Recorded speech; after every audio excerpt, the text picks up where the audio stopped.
Баршаңызға сәлем. Бүгін 2-ші сынып қазақ тілі 91-ші сабақ жалқы есім және жалпы есім.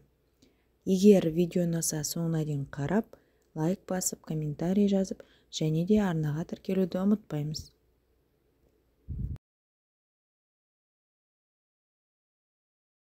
Жалқы есім және жалпы есім. Біз бұл тақырыптан зат есімнің жалқы және жалпы түрлерін ажыратуды үйренеміз. Және де өлеңдегі негізгі ойды анықтайтын боламыз. 27-ші жаттығу. Суреттерге қара. Олардың астындағы сөздерді оқы. Айна, айна, алма, алма. Суреттерге қатысты сөздердің бірі кіші әріппен, бірі бас әріппен жазылған. Оның себебі неде деп ойлайсың? Өзің қорытынды жасап көр. Оны келесі беттегі мәліметпен салыстыр.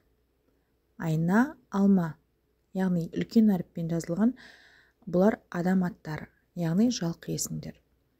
Айна, алма, кіші әріппен жазылған сөздер, яғни айна зат, алма жеміс, бұлар жалпы есім. Сондықтан да бұлар кіші әріппен жазылады.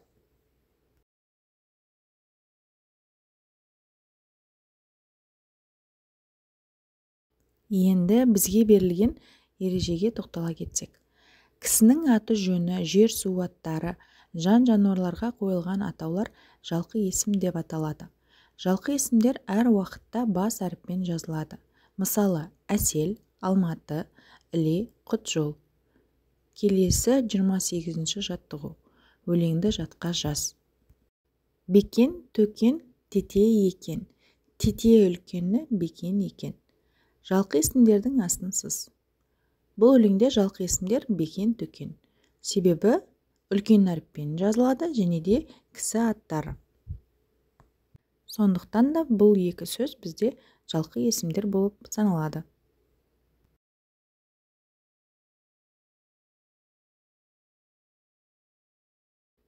Келесі 29-ші жаттығу. Өлеңді түсініп оқы. Қанат, Марат екеуі қамшы өре алады. Таңат, Талап екеуі тамаша ән салады. Самат, Сағат екеуі төгілтіп күй шертеді. Жанат, Манат екеуі киім-кешек тігеді. Балаларды өнерлі есептеп сен көр енді. Өлеңдегі негізгі ойды анықта. Жалқы есімдерді тап. Өлеңдегі негізгі ой балалардың өнерлі екендігін айтып тұр. Жалқы есімдерді тап. Жалқы есімдер Қанат, Марат, Таңат, Талап, Самат, Сағат, Жанат және Манат.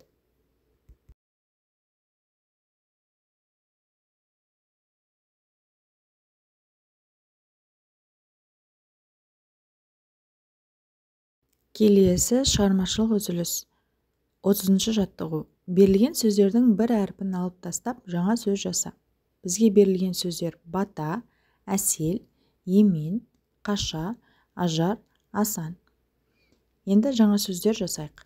Бата, б әрпін алып тастаймыз, ата деген сөз шығады. Әсел, әрпін алып тастаймыз, сел деген сөз шығады. Емен, әрпін алып тастаймыз, мен деген сөз шығады.